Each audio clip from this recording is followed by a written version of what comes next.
Hello guys, welcome to my channel. आज हम class 10th का न्यू चैप्टर स्टार्ट करेंगे जिसका नाम है नेताजी का चश्मा। इस चैप्टर की हम आज समरी करेंगे, तो चलिए लेट्स स्टार्ट। नेताजी का चश्मा जो चैप्टर है, इसके लेखक जो हैं स्वयं प्रकाश जी हैं। यह एक प्रसिद्ध कहानी है।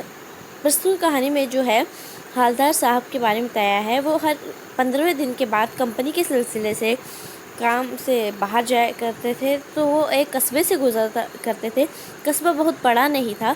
उस कस्बे की नगर पालिका ने शहर के मुख्य बाजार के मुख्य चौराहे पर नेताजी सुभाष चंद्र बोस की एक संगमरमर की प्रतिमा लगवा दी थी। यह प्रतिमा कस्बे के ही हाई स्कूल के एक ड्राइंग मास्टर मोतीलाल जी द्वारा बनाई गई थी।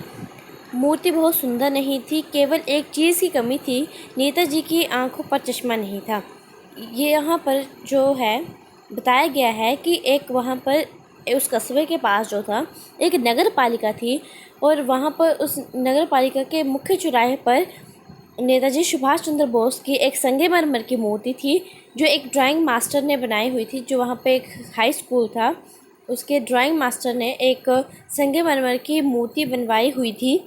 मूर्ति बहुत सुंदर थी, लेकिन उसमें जो एक कमी थी कि नेताजी की आंखों में चश्मा नहीं था। यानी चश्मा तो था, किंतु चश्मा संगमरमर का नहीं था। ठीक है, उसे बाद में खुद ही लगाना पड़ता था चश्मा।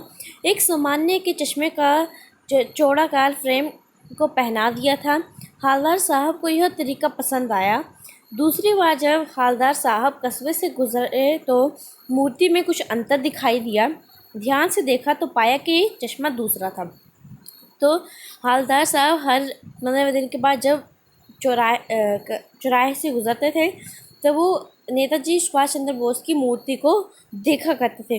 तो उन्होंने पहली बार देखा तो एक जो था चौड़ा कार फ्रेम का चश्मा था, परंतु दूसरी बार जो था, जब वो दूसरी बार वहाँ से कस्बे से गुजरे तो दूसरी बार भी चश्मा अलग था।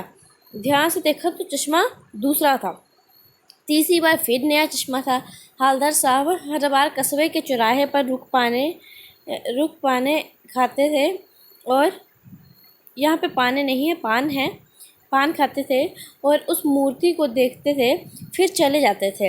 एक बार उन्होंने पान वाले से बार बार चश्मे बदलने का कारण पूछ लिया।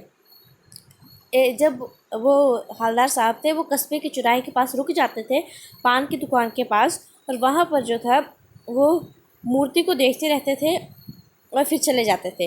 एक बार उन्होंने पान वाले से बार बार चश्मे बदलने का कारण पूछा। पान वाले ने बताया कि एक बूढ़ा लंगड़ा चश्मे वाला नेताजी को चश्मा पहना जाता है। ये एक लंगड़ा है और बूढ़ा आदमी है जो बार बार नेताजी को चश्मा पहना जाता है। उस चश्मे वाले को लोग कैप्टन कहकर पुकारते थे। इसी पार 2 साल एक हवलदार साहब उस कस्बे से गुजरते रहे, और यूं ही नेताजी का चश्मा बदलता रहता था। अगली बार नेताजी का चश्मा नहीं था। पूछने पर पता चला कि कैप्टन मर गया। अगली बार जब हवलदार साहब फिर से कस्बे से गुजरे तो उन्हें पता लगा, उन्होंने देखा तो उन्हें नेताजी के ऊपर चश्मा नहीं दिखा। तो उन्होंने पान वाले से पूछा कि यहाँ पर चश्मा क्यों नहीं लगा। तो पान वाले ने बताया कि जो कैप्टन था वो मर गया।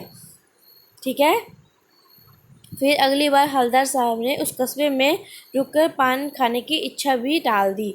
उनका दोबारा पान खाने का मन नहीं किया। फिर भी उनकी नज़र नेताजी पर पड़ी तो देखा कि एक सरकंडे से बना चश्मा उनके चेहरे पर था। यह देखकर हवलदार साहब की आंखें भर आई।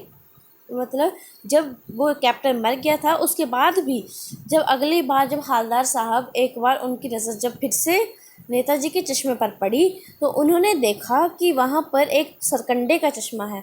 उसे यह जानकर बहुत ज़्यादा खुशी हुई कि ये जो सरकंडे का चश्मा है ये अगली पीढ़ी ने लगाया है। उन्हें इस बात की खुशी हुई कि हमारी जो अगली पीढ़ी है वो भी देशभक्ति उनके अंदर भी जगी हुई है। तो आइए अब हम प्रश्न उत्तर करते हैं। हवलदार साहब कौन है? हवलदार साहब शहर में रहने वाले एक नौकरी पेशे व्यक्ति हैं। वह एक कंपनी में किसी बड़े पद पर काम कर रहे हैं।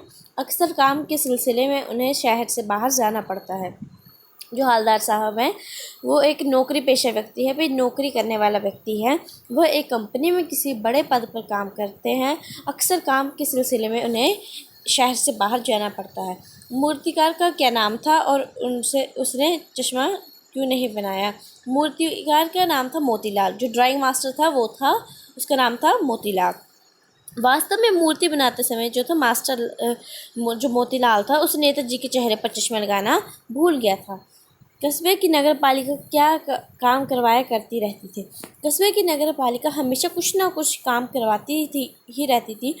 कभी कोई सड़क पक्की करवा दी, तो कभी कबूतरों के लिए छतरी बनवा दी, तो कभी सम्मेलन करवा दिया।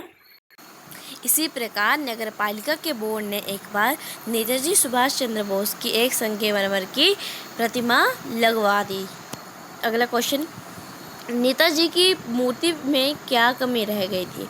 नेताजी सुभाष चंद्र बोस की प्रतिमा बहुत सुंदर बन पड़ी थी, मतलब बहुत ज़्यादा सुंदर थी सुभाष चंद्र बोस जी की मूर्ति, लेकिन मूर्तिकार प्रतिमा में नेताजी का चश्मा लगाना भूल गया था। मूर्ति के चश्मे कौन बदलता था और क्यों? मूर्ति के चश्मे कैप्टन नाम का चश्मा वाला बदलता था। वह चश्मे की फेरी लगाता था। उसे नेताजी की बिना चश्मे वाली मूर्ति बुरी लगती थी, इसलिए वह अपनी दुकान पर से चश्मे का फ्रेम लगाकर नेताजी की मूर्ति पर पहना देता था। जब भी कोई ग्राहक आता तो वह फ्रेम ग्राहक को देकर नेताजी को कोई दूसरा फ्रेम लगा देता था। अगला क्वेश्चन, कैप्टन कौन था और वह क्या काम करता था? कैप्टन एक बूढ़ा आदमी था। वह अत्यंत कमज़ोर था। वह पैर से लंगड़ा भी था। उसके सर पर एक गांधी टोपी भी थी और आंखों पर काला चश्मा था।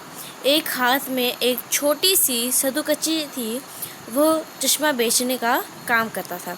हवलदार साहब दुखी क्यों हो गए?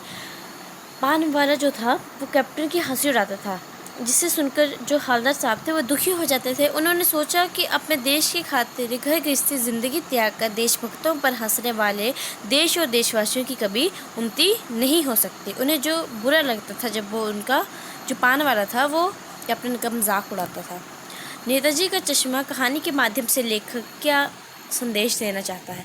नेताजी का चश्मा कहानी स्वयं प्रकाश जी द्वारा लिखी गई एक प्रसिद्ध कहानी है। लेखक का कहना है कि देशभक्ति की भावना सभी नागरिकों में होना चाहिए। एक बड़े आदमी से लेकर छोटे से छोटे तक सभी देश तथा समाज के लिए बहुत कुछ कर सकते हैं। इस कहानी में एक सामान्य तथा साधारण से कैप्टन चश्मे वाले के माध्यम से लेखक यह बताना चाहता है, देशभक्ति सभी में होनी चाहिए। सभी को अपने सामर्थ्य भर देश हित के लिए कार्य करना चाहिए। यहाँ पर जो स्वयं प्रकाश जी हैं वो सभी को कह रहे हैं कि चाहे छोटा से छोटा आदमी भी क्यों ना हो, चाहे गरीब से गरीब आदमी की भी क्यों ना हो, या अमीर से अमीर आदमी भी क्यों ना हो, उसे जो है देशभक्ति की भावना होनी चाहिए। धन्यवाद। अगर आपको मेरा ये वीडियो अच्छा लगा हो तो please do like, share and subscribe. Thank you.